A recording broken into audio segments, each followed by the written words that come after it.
Star Wars had a trailer. Yeah, I watched that. I watched it twice. It's not a bird, it's not a plane, it's Superhero Slate. It's a modern podcast where we talk about everything that's great, like movies, TV, superheroes. It's Superhero Slate, oh yeah.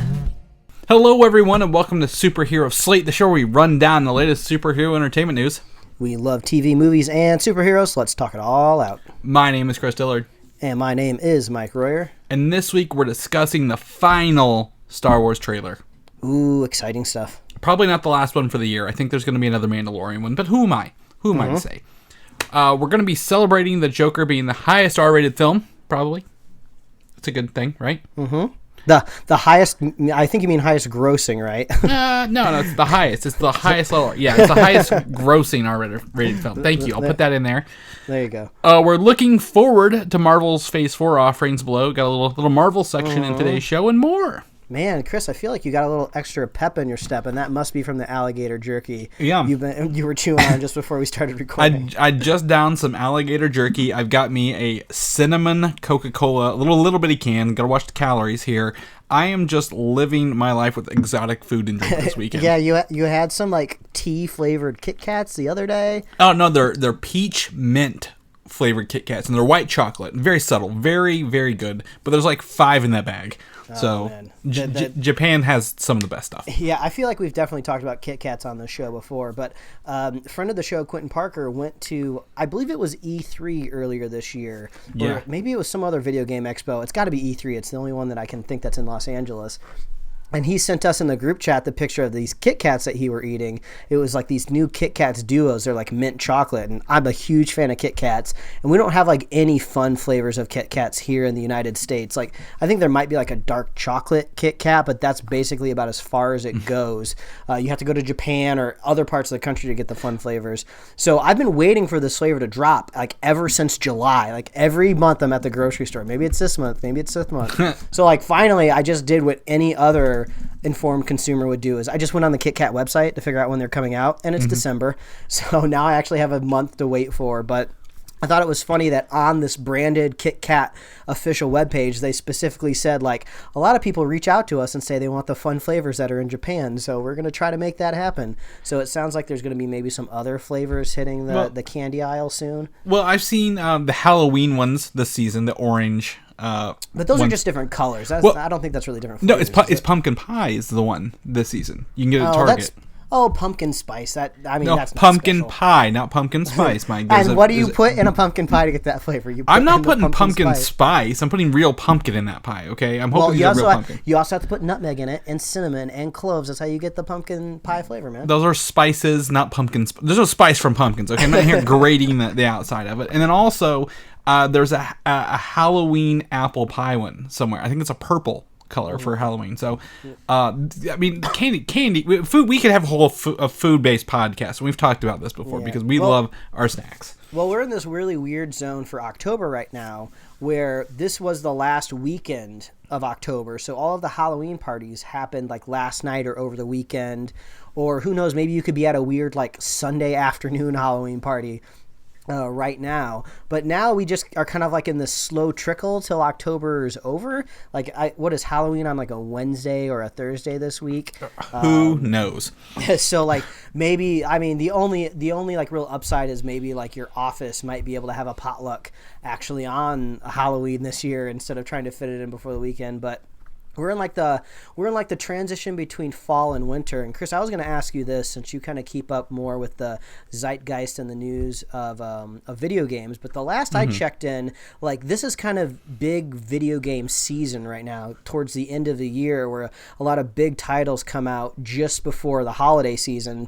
Because all the kids want these games, so the parents go and buy them. So I know Death Stranding's coming out, but I was trying to think of anything else. Well, I think this week the Call of Duty game Modern Warfare came out. That's going to be a big one. I've heard some more. I've heard more complaints about video games this year than actual like good things. So apparently the servers like went up in flames for this game when it came out this week. We have Star Wars, the Jedi Fallen Order coming out later this month in November. Oh, okay. I wasn't sure when that game was coming out. And then also, if you're a Pokemon fan, the first new series on Nintendo Switch. Oh, yeah, that's right. Is out. Fortnite just came out with Season 2, or Chapter 2, where they redid the whole map, started the game pretty much over. I was trying to think of what else is really on my wish. The Outer Worlds came out this week, which is a BioWare game. I think I saw some sponsored ads from that. Also, this probably isn't related to us at all, but I saw that people were up in arms because of this new like WWE wrestling game came out. Oh, no. I think I saw that it was just not. It just basically was not ready to be released. It just wasn't a functioning game, and people were just up in arms about that. Well, so yeah. I thought that was pretty funny. Well, actually, I just pulled up the site. I was looking at this earlier because there's a BlizzCon going on later this week, and if Blizzard isn't already pissed off everybody else in the world, ooh, yeah, it's gonna be a tough time for them. They're actually looking at releasing Overwatch 2, or announcing it this week, but also Diablo 4 at BlizzCon, which I'm a Diablo fan. I don't know about you, Mike. I was going to ask you this. I'm like, I don't need it on the show, but since you brought up video games, I spent a lot of time growing up playing Diablo 2 and its expansion. So they're also talking about remastering Diablo 2. So if you're a big fan of the hack and slash looter. So I can't quite remember what number or version of the game it was, but I do have memories of playing a Diablo game back in like elementary school. Probably 2. It probably was 2. I mean, I think they're pretty much all top down kind of dungeon crawlers. I remember there was specifically a hack in the game where not only could you save your game file, but you could save your character separately. So I remember what we would do is we would run through these dungeons, we would like loot all of this gold, and then what you do is you save your character, and then you transfer all of your gold over to your friend that you're playing with, and then they save their character, but then like you restart the game, and then you load your friend's character that has all the gold, but then you still have your gold. So it was this crazy process, but if you just like sat down for like an hour, you could just have like a ridiculous amount of gold within like basically the first seconds that you start the game. So if there's any kids out there that are looting through old versions of Diablo 2, I guess there's my tips and tricks for you. I'm really surprised it's one of those games that hasn't come to mobile yet, like Diablo 2 for tablets, because it's just like, it's not a resource heavy game and everyone played it. So I'm just like, maybe they'll do Diablo 2 remastered in like Diablo 2 Classic for iPad, and then you can play with more people on. Because I remember we used to play over dial-up. Like the fast internet wasn't even out yet for Diablo 2. So I'm a big fan of that game. I know some of the listeners listen to it. I remember I was in Detroit when Diablo 3 came out. PC servers crashing. This game's popular, right? Me and my friend Brian, friend's show Brian, we have it on Mac, and there's like 10 people on those servers, so we were fine. We played all weekend up in Detroit, and everyone else is just online complaining about not being able to play. It was quite the journey. Well, it sounds like you had to be in Motor City to play Diablo just right. But yeah, it's this weird time of the year now where you're going to have to fulfill this kind of empty gap of no real huge tentpole blockbuster of films, especially when it comes to the comic book films. And you're going to have to just bide your time with video games. Yeah, and video games are plenty. We have Black Friday coming out, Mike. You know, the biggest season of the year for sales. And I think a lot of those people are doing those online early. So we may see something doing that. But I wanted to talk to you before we got into the show. There was some information about HBO Max, and we talked about this till we're blue in the face about the streaming wars, right? And apparently HBO Max will be free for AT&T customers who are also HBO subscribers. Interesting. And it could, because execs want to convert HBO subscribers to HBO Max subscribers, but those require negotiation deals with their current pay TV providers. That's why they can't convert it immediately right out the gate.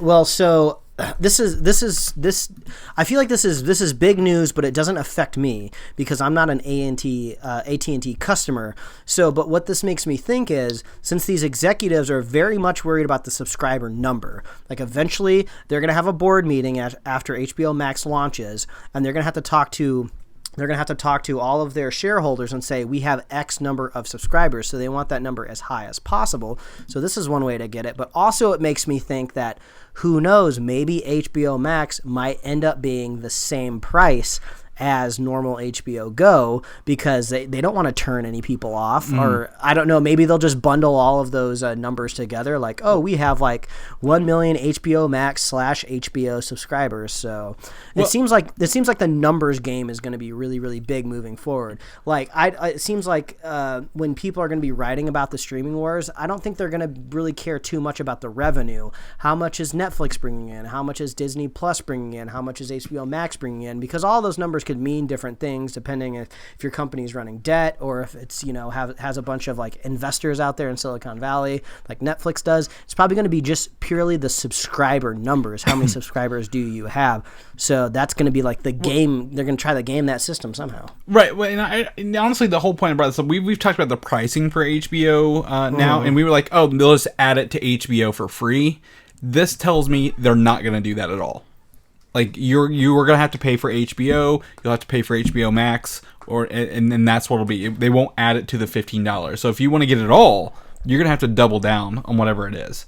And I think someone was pointing the price at what $15.99 because isn't that what all of them are already? Whether you go HBO Go or HBO Max, it's like $15.99. Yeah, that's what it is right now. So if they have to increase it, I can't imagine them going over $20 because that just seems like too much of a threshold, a mental blockage for people that are subscribing to something monthly. So I saw just the other day that they're going to be making like standalone like Adventure Time content for HBO Max. I didn't look into it because I haven't finished the series yet, so I didn't want anything spoiled for me. So I don't. It seems like these are going to be like mini movies or mini series or like spinoffs. I'm not really sure what it is. And then I also saw that one really big property that's floating around the streaming rights for is South Park. They say that the acquisition of South Park could be like a gigantic deal, and since Viacom hasn't quite merged with CBS yet, they won't have that kind of power together to possibly grab up South Park, which is connected to Comedy Central, a la Viacom. So there's a chance that maybe even South Park could get nabbed up by something like HBO Max. So man, the service is really padding out. And I was just thinking about it the other day because I think Silicon Valley comes back tonight. I think we're going to talk about Watchmen a little bit in the show, and then His Dark Material starts up. So I feel like HBO used to be like every 3 months you got like a big show that premiered, and now it's like we're getting like 4 big shows in the span of like 6 weeks. Mm-hmm. Well, I will tell you right now, we're not going to talk about Watchmen because I have not had a chance to watch it this week. So that is off the table for us right now until I get to watch it, which should be tonight. Knock on wood. But, I mean, it's just weird that because we are, how many weeks away? 2 weeks away? Yeah, 2 weeks away from Disney Plus launching. Like, this is, HBO Max going to be one of the last people, other than Peacock, I think is the last one, which is a weird name for a streaming service, by the way. I'm like, I get the icon, but I don't like the name. So, it looks like if you are an HBO member in AT&T, you don't have to pay anything for like a year. But if you have HBO and don't have AT&T, it looks like you're going to have to buckle down and pay more for it. Yeah. So, and this might be a bad sign because even between me and you, some of the biggest streaming wars nerds out there, we're not even talking about Apple Plus, which I think launches in just a couple days. I think it's the first week of November. Yeah. So much for Jason Momoa's new show because I don't know when I'm going to get around to watching that. Yeah, nothing's really jumped out. I saw ones that Jennifer Aniston has a show on there where like the women run the newsroom or something now. So. Yeah, the morning show, which has Steve Carell in it. Like it looks to be good casting, but it's just like I don't even know how to get into Apple Plus. I don't want to give them $10 a month already. Like it's not 10. It's like it's the cheapest one. It's under $5 for Apple Plus. They went real low because they only have like 3 shows, right? Yeah, I think so. It's not a whole lot. And I think someone else was talking about PlayStation View is looking at being purchased as well. Sony's selling PlayStation View, and Apple was maybe looking at buying that service up to bolster. Which is strange because I was under the impression that PlayStation View is just kind of along the lines of like YouTube TV. Like they don't really have really much in the way of original content. It's just like a digital service that's just delivering you just like cable channels, just like YouTube TV is. Yeah, it's like Sling. I mean, it's a lot like Sling or one of those. So, one of our listeners, Adam Nemec, he has PlayStation View. He watches it all the time. So, but he uses his Xbox as like the primary streaming thing. So or not Xbox, PlayStation. Yeah, it's interesting. Anyway, streaming wars. Those are kicking off, Mike, and it looks like the two quote unquote heavy hitters, probably the heaviest hitter, Disney and Apple are launching this month alone. So we're gonna see how the holiday holds up with all these things coming at us. What kind of deals? What kind of bundles are they gonna throw at new customers? I'm curious. Let's see. The Joker, however, is still in theaters. You can't catch this on your Hulu or your Netflix yet, but it is now considered the highest grossing R-rated movie of all time in theaters. Congratulations to it. And Deadpool, Ryan Reynolds has responded with an R-rated congratulatory message, because he says R-rated box office congratulatory posts aren't like the ones you're used to. And it's the picture of Joker on the stairs says, "You motherfucker." So, and then it's got the list of the top 10. Or is it top 10 or is that just the people? I don't understand the list below, because it goes Deadpool, Neo, Pennywise, Jesus, Hugh Jackman, The Wolfpack, Mr. Grey, and Ted. I would assume Neo as in reference to The Matrix, and which is Keanu, which is probably referencing John Wick, I would think. Okay. So I think this is just like a weird kind of just way to reference all these other people. Pennywise is it. Jesus is Passion of the Christ. Mm-hmm. Hugh Jackman's probably Logan. The Wolfpack would be The Hangover. Mr. Grey would be... is that 50 Shades of Grey? 50 Shades of Grey, and then Ted. Okay. Ted. This makes you think here a little bit. Looking at we got there. Yeah. So so that's really fun for them. And then on that same regards, they are saying that Joker is as profitable as Avengers Endgame now, due to its low production costs. Yeah, I've seen some people speculating that this could possibly bring back the mid-budget film, which I think is pretty exciting. But I think the big question that looms in the air is, can you make a big budget profit with a mid-budget film without like really strong IP? Because I mean, like, people went to see this movie not just for the controversy around it, but also it had IP behind it. So I don't know if you could get this type of return on just like a fresh, brand new project. Hopefully maybe somebody will be able to crack that case, because I mean, John Wick was like a brand new property, Well, I think it's also like the passion behind it. If the studio's like, well, we're gonna actually make a bunch of mid-production things, and when it becomes studio cranked out, nobody cares. I think that's the quality. People care. The actors and the director wanted Joker to be good. Got film festival stuff.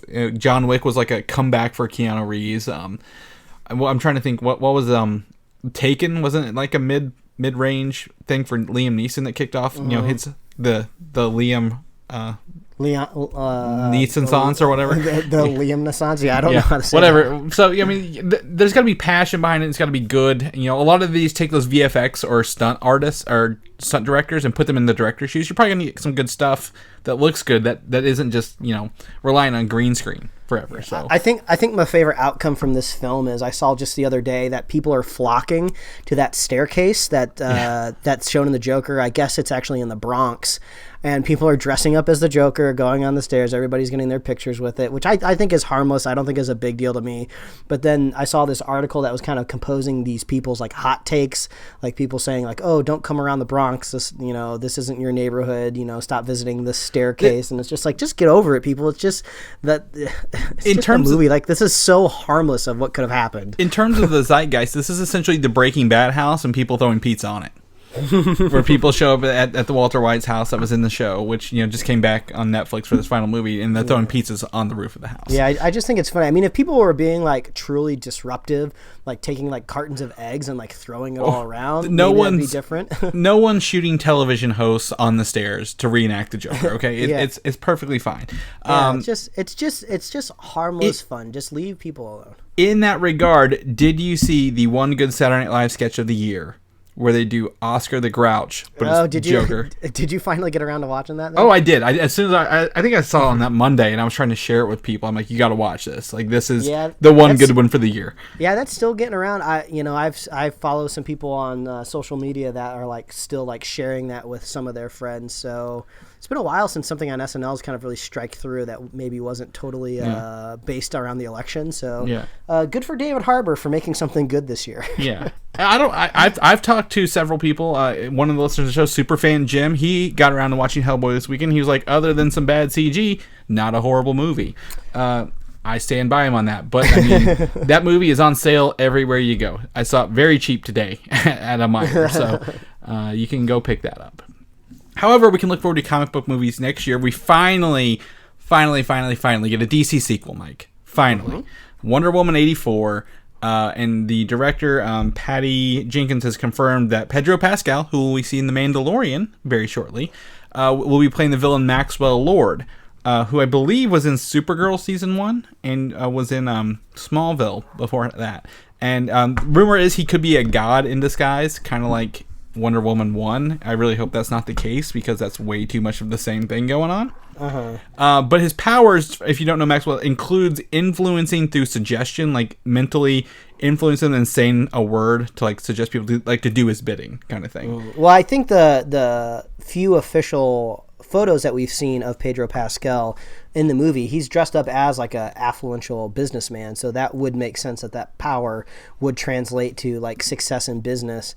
I suppose he could be a god in disguise, as long as they maybe just don't like try to hide the reveal from us, like just show us in like the very first act that this is actually a god in disguise, and then we're just not, quote unquote, like surprised at the end. If he's not, maybe he got his powers gifted to him from a god. Would be probably a better way to go, I think. Yeah, sure. They string us on thinking he's a god, but then he's like, no, someone actually gave me my powers. I find his powers very similar to the Purple Man in Jessica Jones.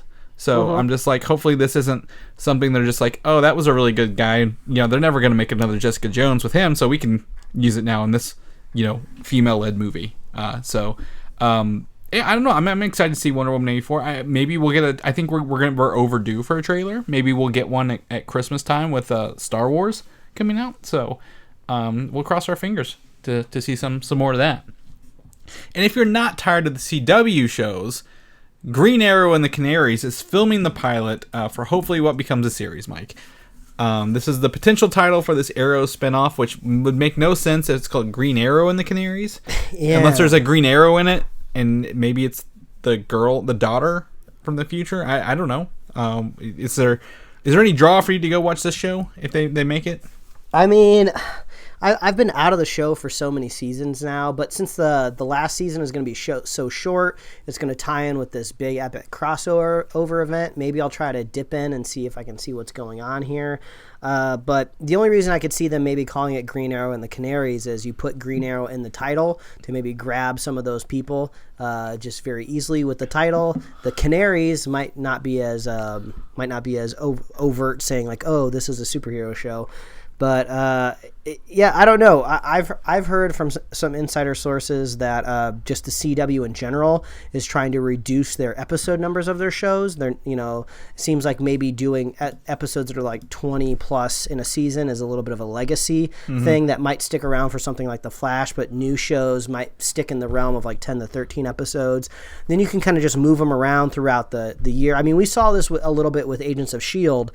when that would go on hiatus, and then they would bring in Peggy Carter, so you just have this constant stream of every week something new, which is honestly what broadcast has to do. I mean, when you can go on any streaming service and watch something brand new that you've never seen before, pretty much any hour of the day, who wants to sit through a freaking rerun, on a time schedule? So I could see them maybe making like 8 episodes of this and just like throwing it up in like the summer or something, Well, I also see, if they does get multiple seasons and they're trying to reduce their budgets, because some of these shows are getting VFX heavy over there. I mean, to be honest, I'm surprised Legends of Tomorrow was still trucking along as far as it's gone. So if they're like, we need to reduce the budgets, let's do this, like you mentioned, 10 to 13 episode seasons, right? Let's do this. Green Arrow and the Canaries probably not very VFX heavy. Probably just some camera magic, right? You shoot an arrow, they're screaming, the screen shakes a little bit, we're fine. Very, very, very low, very cut and dry. And then they could maybe eventually season 2 drop off Green Arrow and the Canaries and just call it Canaries, something like that, or move along that realm. This is just the sprinkling to like, hey, here's what it is. But you know what? They're filming a pilot. This may not even take off. We could just be getting our hopes up for nothing. And by that, we didn't get our hopes up at all. It just could be nothing. This could have New Warriors written all over it, because just because the pilot gets made doesn't mean you'll ever see it. And what was the other one? I think this is more along the lines of the spinoff with the Nick Blood and the Mockingbird. What was it? That one? Marvel's Most Wanted. Most Wanted, yeah. Yeah, which was a spinoff that never saw the light of day. So, but they'll get a backdoor pilot in Arrow this short season. So if you watch that, it'll be in there. Now for something I don't even know what to think about this, Mike, and I've thought about this since Monday morning. Bloodshot, the Valiant comic book, is getting a movie. We've had the web series where the Green Power Ranger, Jason David Frank played him, but now we get a movie starring action star Vin Diesel, and this seems to be like Triple X the Fourth or something going on here. It's Vin Diesel. He's a cybernetically enhanced man whose memories are being altered, which I think they should have saved that reveal for later or in the movie. And he can just be totally badass with his new healing, superpowered body. It seems to be just a generic Vin Diesel action movie. I don't know what you think, Mike. What did you get out of watching this trailer? Well, I have mixed feelings about this because I had to go out on the internet and see other people's opinions because I'm not really connected to the IP of Bloodshot at all. I saw some people complaining that in the very first trailer of this movie that's literally never been made before, you don't get to see him in his iconic like white skin, red dot on his chest. And I saw some rational explanations, people saying, well, it's just the first trailer. This could be a third act reveal. And then also people complaining, like you just said, that it seemed like you just watched the entire film, all the twists and turns right in the trailer. Yeah. But I would push back and say, if in the trailer they didn't get across the fact that he's being manipulated to go out and kill all of these people, I wouldn't be interested in it at all. If that little germ wasn't put into the trailer, I would say, oh, this is just the most generic action flick I've ever seen. It's just some sort of super soldier. But I kind of like this angle that he's being like targeted and pushed towards different things. So I could see like throughout the film, Vin Diesel being pushed like to his limit and then snapping and then attacking the people that created him. But at the same time, I'm just like, I'm not seeing a whole lot of originality here. And then in a comic book, I guess it gets across a little bit easier and more streamlined of like, oh, nanites could be doing this to him, because I'm just assuming that's the same origin in the comic books. But yeah, I don't know, just when you're looking like at a realistic person, you're just like, nanites, really? Like, even when it got to the point in the MCU when Iron Man had like he also had like nanites, or I don't know what he called them in Stark Industries. Well, it was Extremis was his nanites kind of in the comic books. Even when it got to the point where his suit was kind of turning into nanites, it was hard for me to get on board, because you go to this very like scientific route of like, okay, I can suspend my disbelief and just assume that in this fantasy world that a scientist could make a suit out of metal and make it work, even though like, how the hell is he like powering it once this arc reactor's gone? What is this arc? This doesn't even make any sense. But like all the nanites, I was like, okay, whatever, I'll just push it out of my brain because he can do really cool shit with it when he's fighting Thanos in Endgame and Infinity War, right? But like, I don't know, it's just who cares about Bloodshot? I mean, to be honest, I mean, there could be really voracious readers out there who love Bloodshot, but I mean, I think once you expand to a larger market, I mean, you have to have somebody like Vin Diesel to sell it. If it was just like a no-name person, people might not go see it. Like that, what was that Blumhouse movie that came out like last year that had kind of a similar premise of somebody who was like plussed up with technology and he was going out and killing people? Oh, was that Upgrade? Upgrade, yeah. Some people were comparing like maybe this plot to Upgrade. So, I mean, I guess you got to put somebody like Vin Diesel in it to sell it. Upgrade is a fantastic movie if you've not seen that. If you get a chance to watch Upgrade, I recommend it. I think it was like 2 or 3 years ago. I heard it was good, but I don't know if it made any money, is what I was trying to say. Well, it's a Blumhouse movie. Apparently, I found out from someone who works in the industry, apparently they make a bunch of movies, but only the good ones get released. The other ones get straight to VOD, and you never hear about them. I believe that. I guess the thing is, like, everyone talks about, we have all these comic book properties and all this stuff, and, where can we go? I assume Bloodshot's a cheap property for Vin Diesel to take over, even though he's been the voice of Groot and potentially Black Bolt going forward. But, one of the things is the look, Bloodshot, red circle, and he has hair, obviously, in this one, Vin Diesel will never have hair, as long as I can remember, but his chest glows to represent the circle. And they're taking some liberty here, and it's okay. I just don't know. Like, towards the end of it actually reminded me more of Battle Angel Alita, because they have the guy with the robot arms fighting him, and I'm like... Yeah, that part actually looked kind of cool if they brought in some nifty tech like that. Yeah. Like, obviously this is trailer number 1. This movie's probably gonna... I don't remember if it was rated R or not. It didn't have a red band trailer.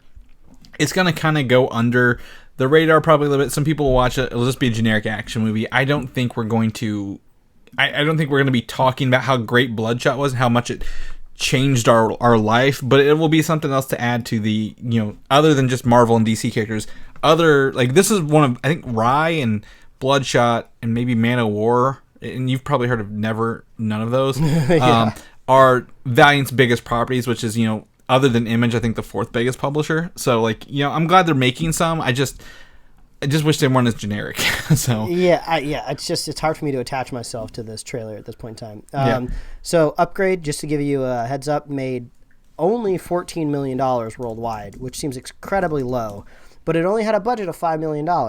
So, tack a couple more million on there, possibly for, promotions. The movie could have made $5+ million. Not a huge return, but there you go. Well, yeah, I mean, it paid back the people, and then it actually doubled them again if they wanted to make another movie. So, at the end of the day, I mean, it's 2018, man. It feels like it was forever ago. I know, right? But I thought Upgrade was actually pretty good. So if you get a chance to check that out, do that. And it's not like this, but that's fine. But I think the problem with this Bloodshot trailer is, Mike, our next topic, because literally they put out a Bloodshot trailer at like 1 a.m, right, on a Monday, and we all were waiting all day for Star Wars The Rise of Skywalker trailer to come out. People are watching football that have never seen football in their life, waiting for this game to get to halftime so they can play this trailer. I was on Twitter refreshing, right, to get these because I don't have the ability to watch football, and everyone's like, there is only 3 seconds on the clock, but it has taken half an hour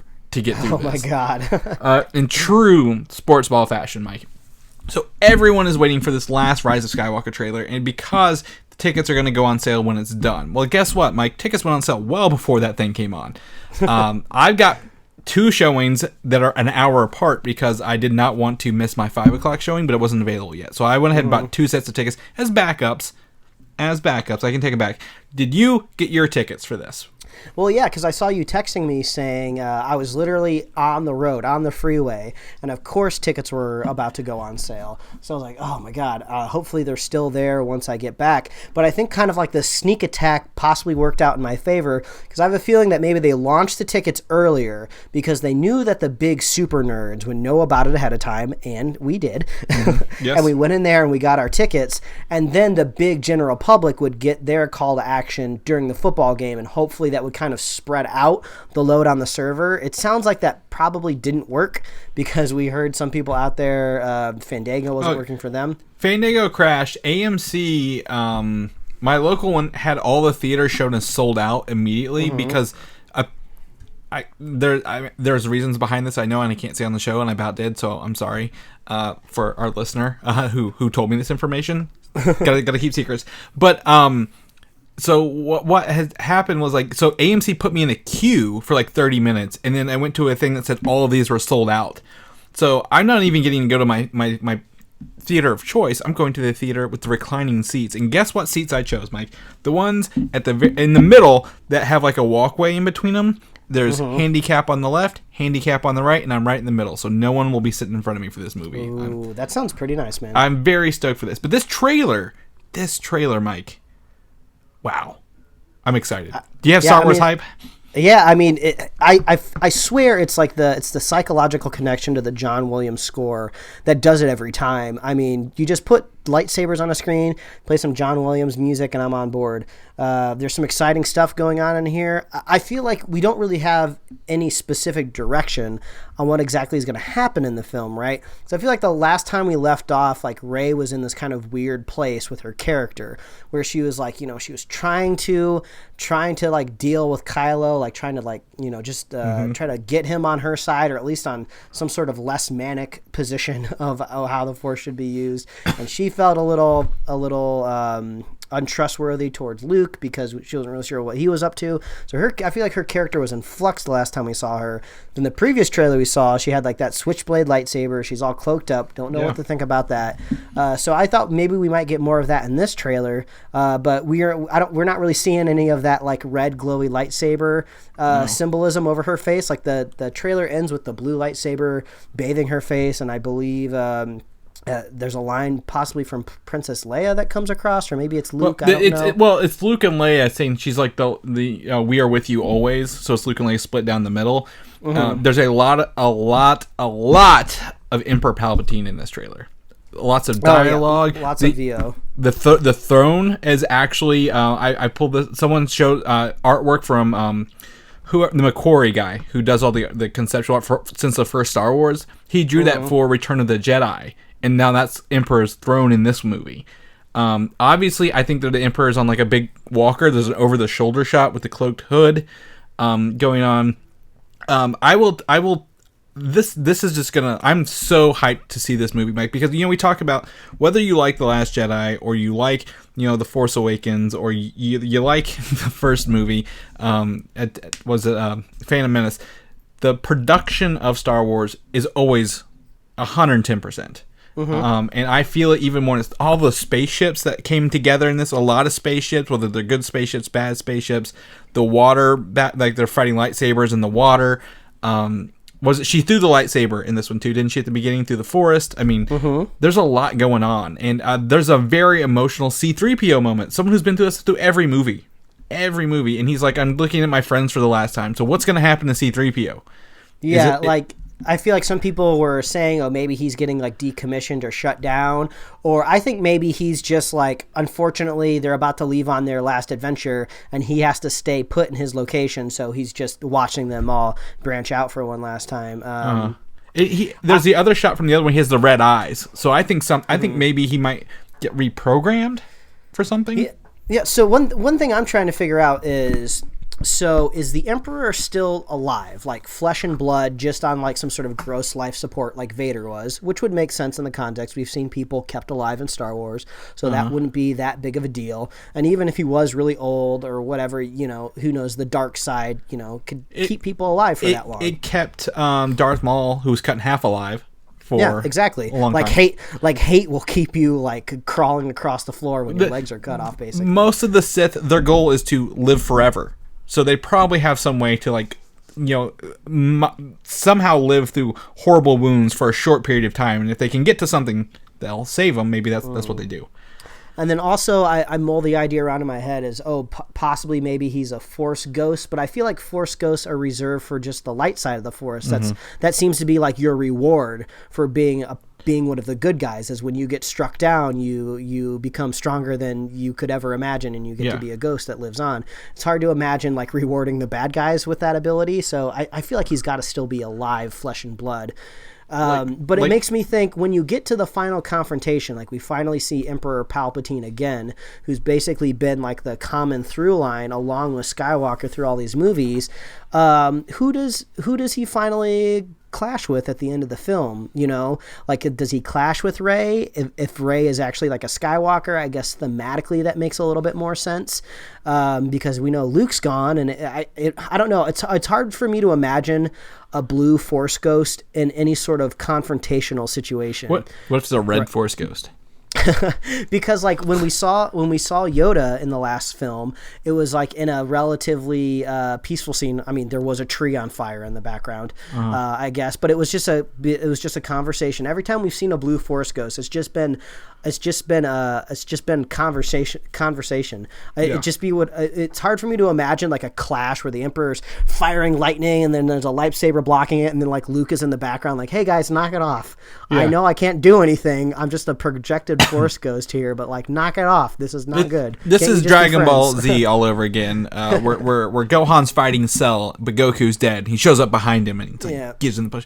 But I'm thinking, to me, Palpatine is alive somehow, right? He's physically manifested himself somehow, and that Rey is will be probably the person to fight him. So where does that put Kylo Ren in this?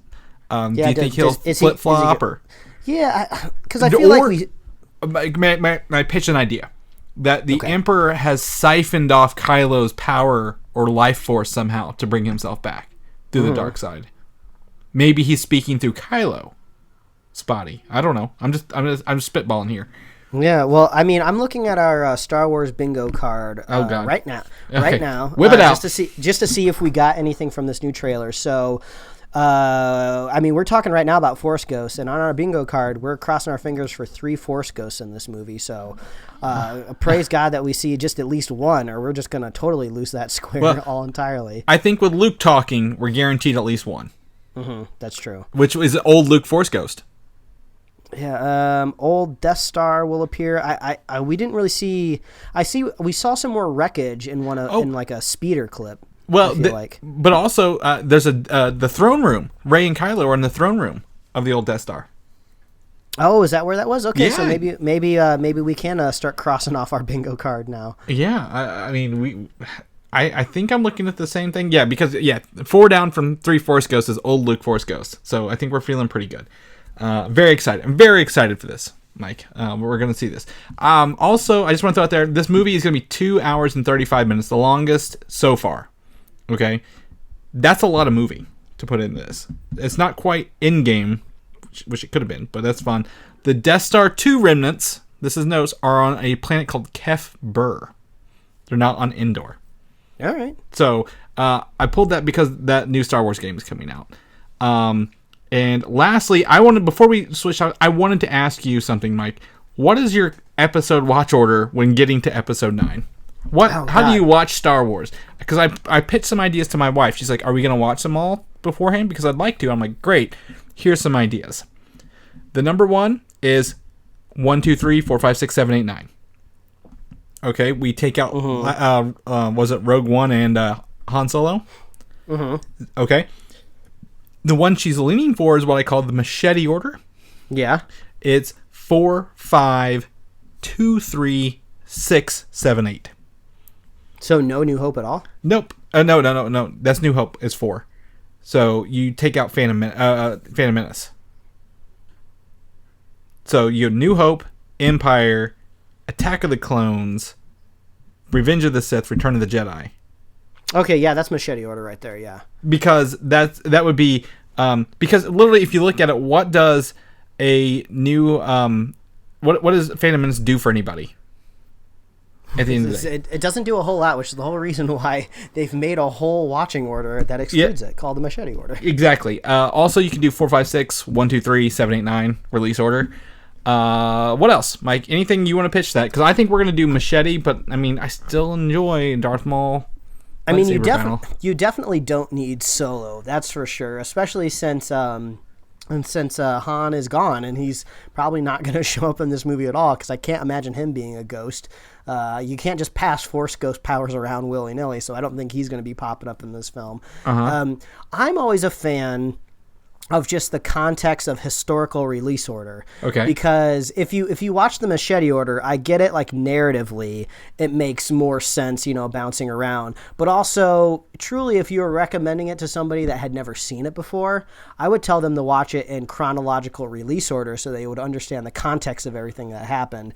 But honestly, I'm just not gonna. I know for sure I'm just not gonna have the time to watch all of these films. So probably what I will do is I'll just watch 7, 8, and then go watch 9. All right. Because I still have not rewatched episode 8 yet. So I don't know how I feel about rewatching it yet because I don't know if it's just gonna get me all riled up and angry. You're gonna love it. You're gonna be so enamored with it.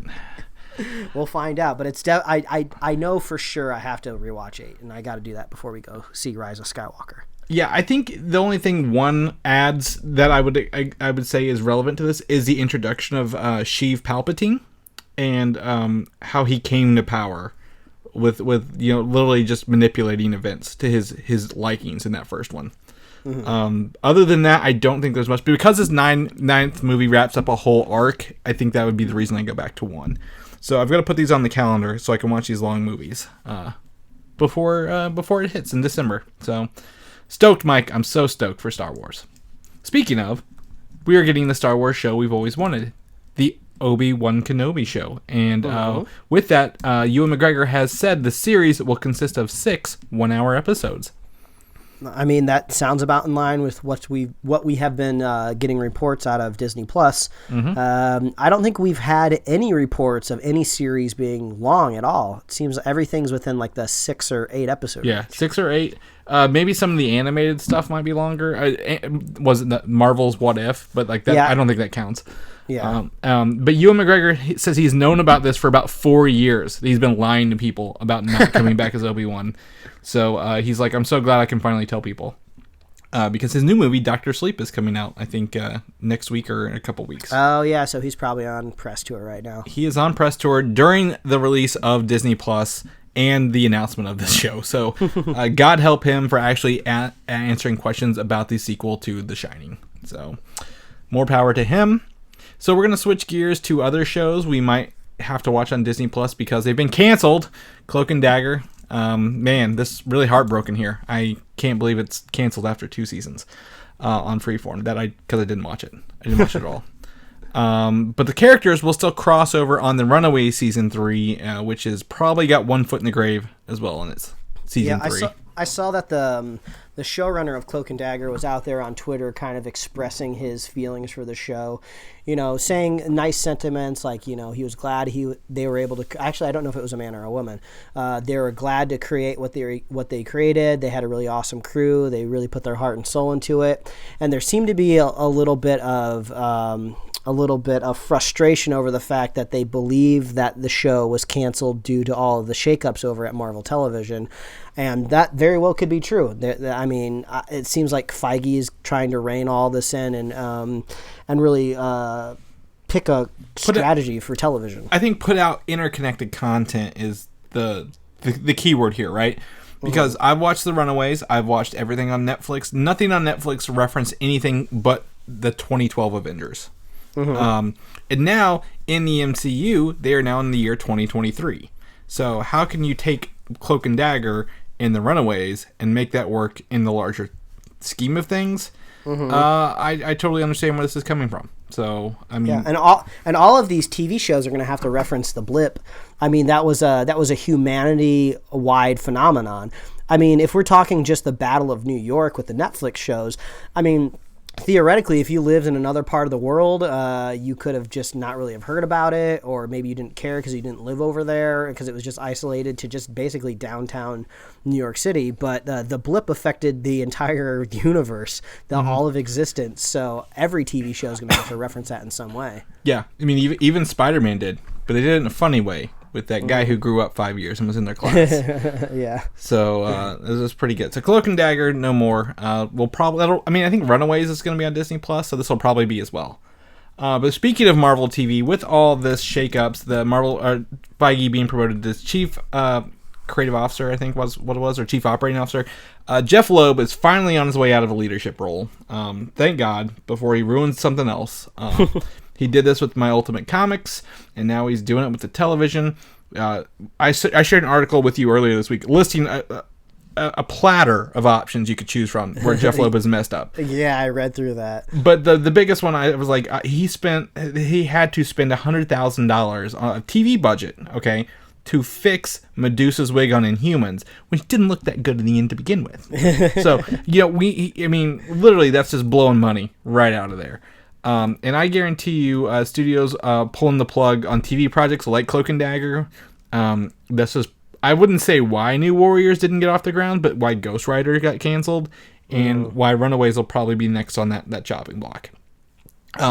It makes me wonder what Feige's strategy is for outside of the streaming service, because streaming services have a totally different strategy. Like we talked at the top of the show, they just want numbers of subscribers.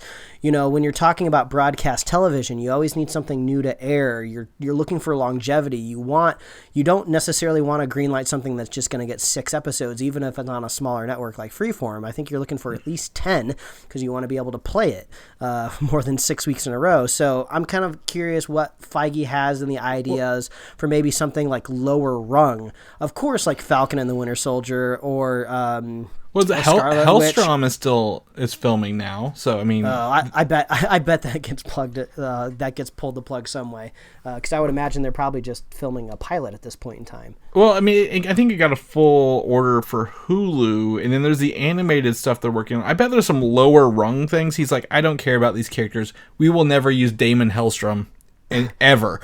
Like, well, I feel like if it's like if it's animated, like if all these Hulu shows that are animated, I feel like Feige is totally okay with an animated show living in its own universe because people can just mentally separate those two things in their head anyway. I mean, there's some adults out there that just don't watch animation in general, whether they hear it's adult or for kids or however the story is, they just don't watch animated stuff. So I don't think he's worried about that. But I'm thinking like, well, what does Feige have in mind for ABC? Like, I would assume ABC wants superhero content. So what does that end up being? How much how much crossover does he allow? And hopefully we can get just more than like a Sif crossover, like once a season on episode, you know? I don't think, honestly, if ABC gets anything, it'll be, again, D tier or maybe E tier. Maybe even lower than that, because the problem comes into crossover. Okay, the only reason the Disney Plus model works for this is because they're filming them like movies and they have hard release orders. So when Scarlet Witch or WandaVision comes out and then it has to tie into Doctor Strange, they film those productions back to back, right? I mean, they're like, okay, here's Elizabeth Olsen in this movie. We've written it and it's done. Television, like they're filming it like a month before it comes live. Sometimes, like they're not really on the ball, and movies are planned years in advance. So I really, really don't see ABC getting anything high profile. And if anything, it'll be, like I said, D or E list characters that are like I'd never heard of. Machine Man, okay? Why Machine Man will be a show on ABC because they don't care. We'll never use them.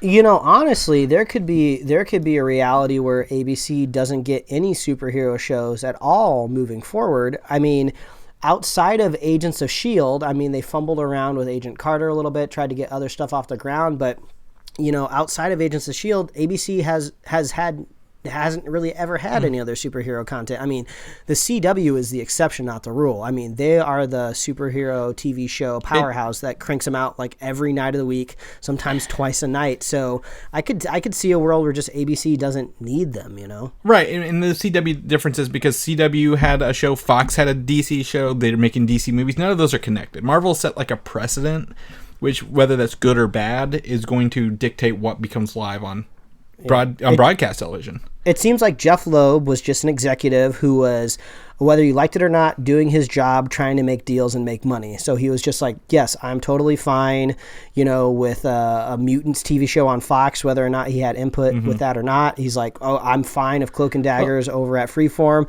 I'm making deals, I'm making moves, and I'm making money off of everything, every deal that I make anyway. So, you know, he just kind of left this really fractured landscape behind him. I will also fault him for canceling the Deadpool animated show with Donald Glover, though.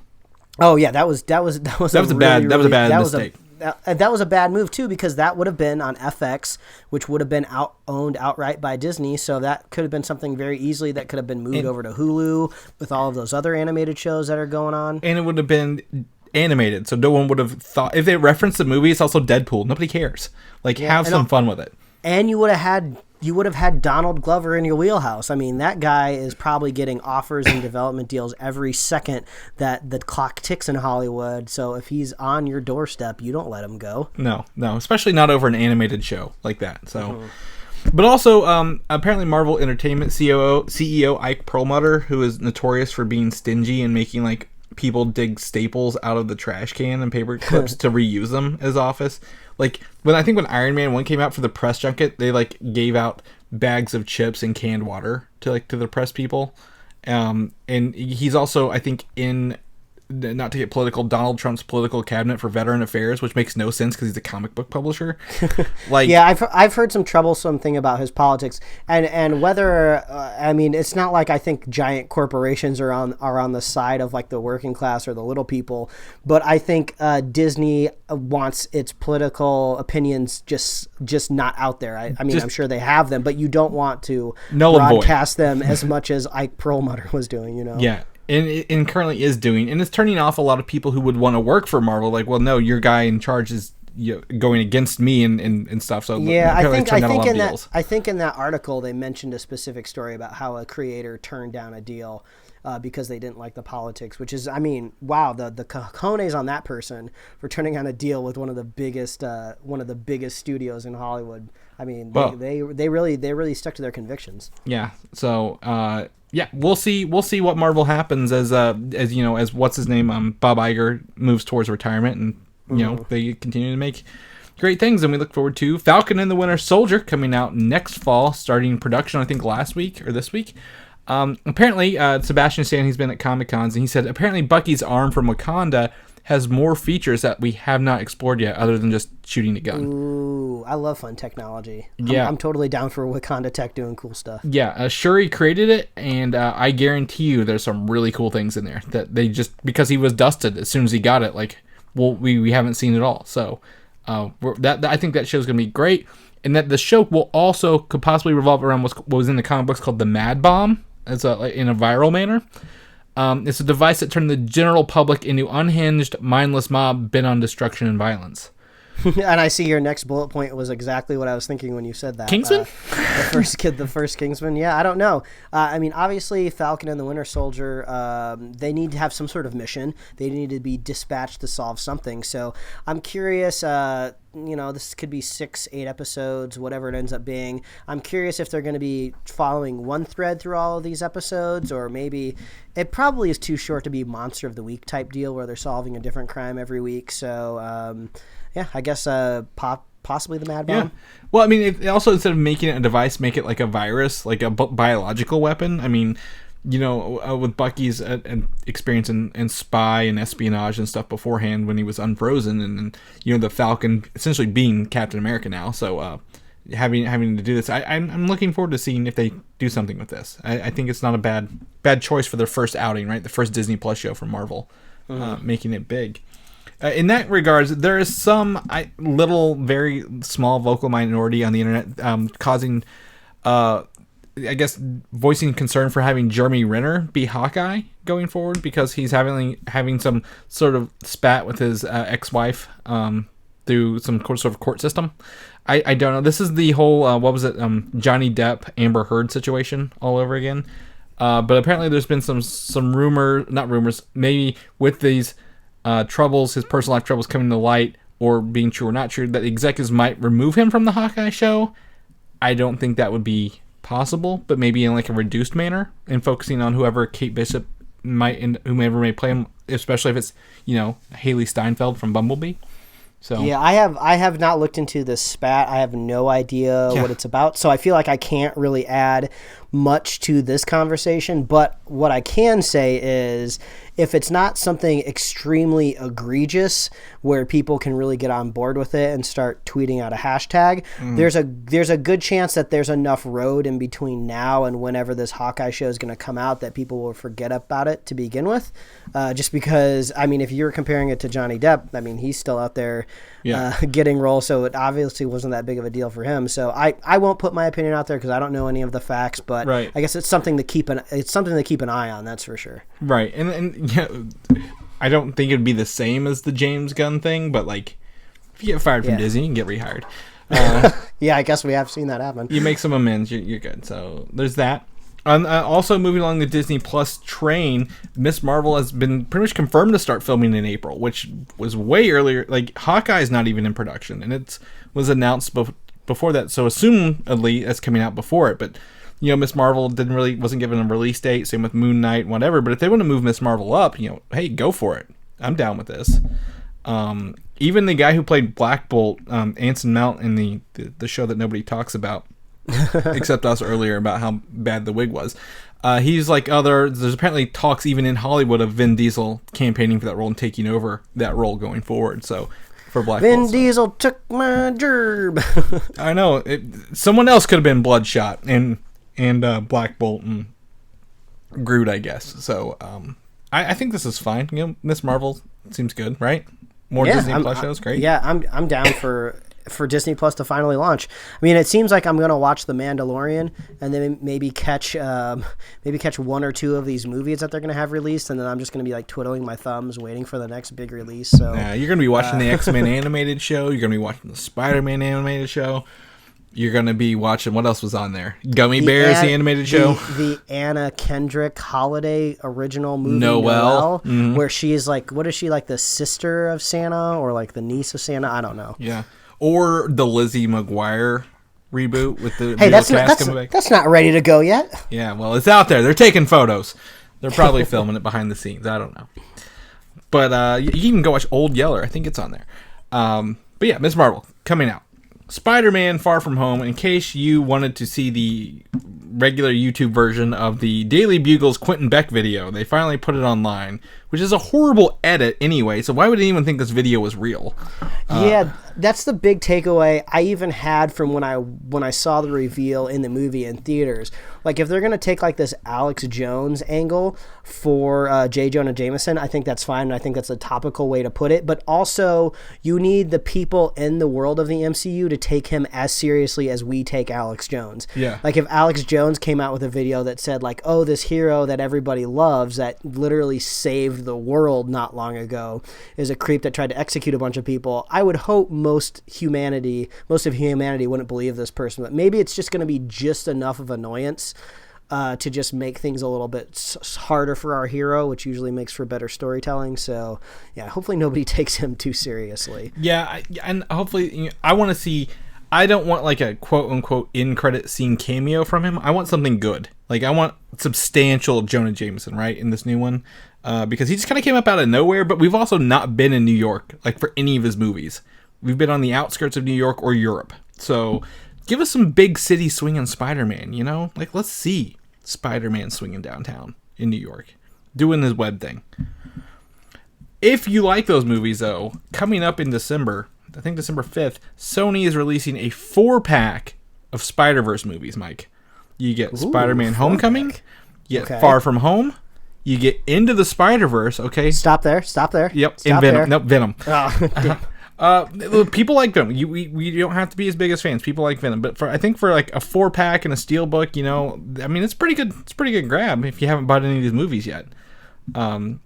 Holiday season's around the corner. Buy someone their Spider-Man 4-pack for all these movies. Or just go watch Spider-Verse on just go watch it on Netflix, and then you can watch the Spider-Man movies on Disney Plus. Eventually, hopefully. They're not out the first month or something like that. So we'll knock on wood. But I think that's a pretty good 4-pack. But I'm sad only 2 of them are related. But you know, maybe we'll see more later. Black Widow, Scarlett Johansson is out confirming that her character is dead after Endgame. No magic bringing her back to life. No some conspiracy theories out there. She's like, no, Endgame, like, that's it. Like, Black Widow's prequel, that's it for her character. Like, she's not going to continue after Endgame. And I think that's fine, right? Like, that's not a complaint. It was too much of an emotional sacrifice just to undo it. You know, we got Gamora back in a sense, so that's the character that you got returned. So just deal with it. Yeah, this is totally fine. I don't know why I'm taking such an abrasive approach to it, but yeah, I'm fine with that. Like it's like undoing. You know, if Tony Stark came back, you're like, why? What was Endgame worth then? So, we go with that. For names, I'm going to go ahead and throw some names at you for this next topic here that you've never heard of before in your life. I'll tell you that right now. Shang-Chi and the Legend of the Ten Rings is looking to cast the characters Tiger Claw, Razor Fist, Ghostmaker, and Moving Shadow. And these are not Ninja Turtle villains. I will tell you that right now.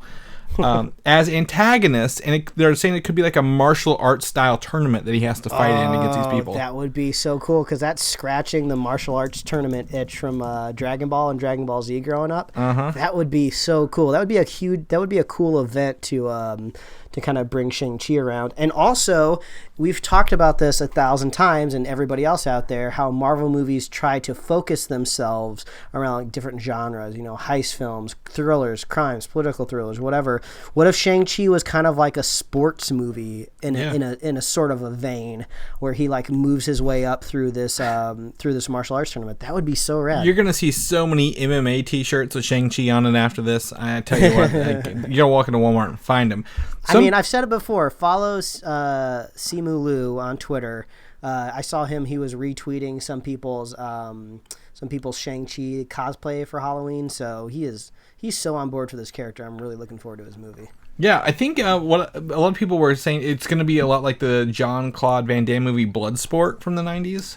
Oh, I've never seen it, but it's been on a list of movies that I need to catch. Yeah, so it's apparently that's like a big martial arts tournament. It's going to be very akin to that, where he has to like fight these people with that. And that the working title for this movie is called Steamboat, which makes no sense. So, all right, sure. Apparently some of the Marvel movies, the ones pre-Endgame, were like using their like Guardians 2 was like called Guardians 3000. Like, it's very obvious what it is, and they've gone away from that back to like obscure titles because this is way too much. So, so Shang-Chi, Legend of the Ten Rings could be a martial arts tournament. I'd love to see it. Have some fun with this. Let's see what's going on. Make it look good. They must include a punching bag that that determines whether you're allowed to be in a tournament or not. Mm-hmm. How hard can you hit this punching bag? That's the threshold. Because that part of DBZ was always hilarious because like Goku would just come up and could just like launch that thing into the stratosphere if he wanted to. And he just like flicks it with his finger and he's like, almost broke it. Well, I keep thinking of I hate to do this because of nothing, but Mortal Kombat from like '94, the first one, like the whole movie, like they're fighting, and then at the end, finally, Liu Kang does his like fireball thing out of nowhere or something like that. I'm like, where did he learn to do that in this fight? So hopefully we don't see a lot of magic going on here, but like actual really good fighting, really really good fighting. So we'll do that. I'm going to throw some conspiracy theory at here. A conspiracy theory in Captain Marvel that Nick Fury was replaced after his attack in the Winter Soldier, where he was, leaving very, very brutally, shot in Captain America's apartment. And he took to space to heal his wounds because they could actually fix him up there. There wasn't any like heart-slowing medication or anything like that. That was all like, him quote possibly dying before they replaced him to send him up there. I mean, that would make a little bit more sense if you wanted to kind of rationalize how long it could possibly take to build a space station. Mm-hmm. I like that idea. And then because of a line in Captain Marvel, he says he can't eat his toast if it's cut diagonally. In Age of Ultron, we see Fury eating toast cut diagonally. Now, while this was filmed well before any of this, that line in Captain Marvel, which is more recent, could be a giveaway that this was, retcon later. I love that idea. If that's true, because, it's saying that, okay, we may not have planned this out from the very beginning, but since it's an idea we want to go through, let's do this, little toast gag just to seal the deal. That's really funny. I like that idea. Yeah, because I'm just this is so, someone was watching this and had fun with it, and we're like... Yeah. This is where we're going to do it. This is the scene and the line. And also, it's so Fury. Fury is great at, making all of these heroes think that he's doing one thing and he's doing the other, but it makes him even more mysterious when he's fooling the audience. It's us himself. It just adds to the mystique of this character, because that's one thing that the MCU always has to kind of they always have to deal with is how do we make humans with no superhuman powers seem greater than they are? And this is one way to make Fury seem even cooler, is his superpower is basically just being the most mysterious man in the world. So I guess maybe we'll see him up there with the Dos Equis on the space station soon. Yeah, I think it would be cool to reference when they actually get to Sword or Captain Marvel 2 or whatever, and he's like, no, I've been up here forever, and then they show that scene of him being replaced in Winter Soldier, and it's you're like, oh my gosh, this changes everything that we've known about him, because he's been in space this whole time, and he was in Age of Ultron, and he didn't show up again until Captain Marvel, right? I don't remember Nick Fury in any other movie. Yeah, I need a Nick Fury timeline here. Yeah, he disappeared at the end of Infinity War when he was dusted. I think that was it. So, that's just very interesting. We didn't have any of them, so we don't know if he was doing something else the whole time. So, conspiracy theory. in things that catch my interest, Mike, I'm a big fan, comic book fan. The Sentry, we've talked about this several times on this show. He's your number one, and he just outpaces Black Bolt, right? Yeah, very much so. I have a whole shelf dedicated to this guy right in front of me here on the other side of my computer. And what's interesting is Screen Rant a couple days ago, 4 days ago, posted someone's fan art of Henry Cavill as Superman, as who was Superman as the Sentry. And while I'm not a big fan of fan art, I was like, why would they do this? What is the ploy? And apparently it's supposed to be if Marvel was to say, we want Henry Cavill, now he's not playing Superman, put him as someone as powerful as Superman in that universe, which would be the Sentry. I feel like the character of the Sentry could just really make a great movie, because he's not the goody goody two-shoes Boy Scout. He has like a mental illness, basically. We just saw the Joker movie, which was all about mental illness, make all of his money. So I think this is the time for the Sentry. I don't know exactly. You can tell me. I'm sure you can. What is the origin of the Sentry's powers? In the comic books, he was Robert Reynolds was a junkie, and he drank this. He broke into this lab and drank this serum, kind of like a super soldier serum, and it gave him the powers. And like he wasn't supposed to have that.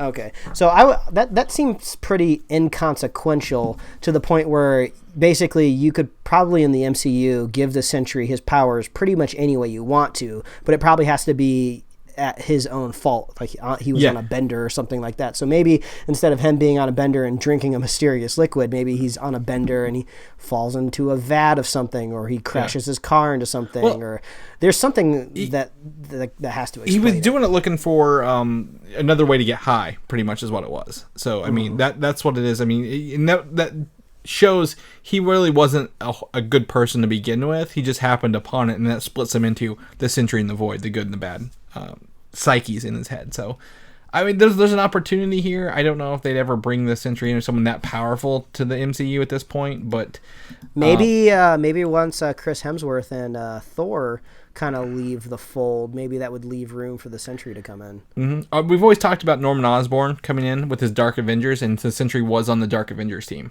So even Doctor Doom was afraid of him. So that's something that we could totally see, another 10 years or so down the road. But Henry Cavill there, because I had other Henry Cavill news. The Witcher, some photos from the show making their rounds. I picked one here with Henry Cavill ready for battle in front of some other people with his swords. Looks like it's going to be a fun show. Looks like a good show. This is still slated to come out in 2019, isn't it? I don't know. I just Googled it, but Google was not very specific and just said 2019. The series is set to be released in late 2019. I mean, so not much 2019 left, so I feel like it's got to be soon, right? I mean, I guess they could pull a thing on us and drop it on the 12th of November against Disney Plus. Oh, maybe. I mean, that could be a possibility. I wonder if Netflix feels like they need to punch back, or maybe Netflix was like, maybe we shouldn't take any big property and put it up against Disney Plus just in case we want people to watch it.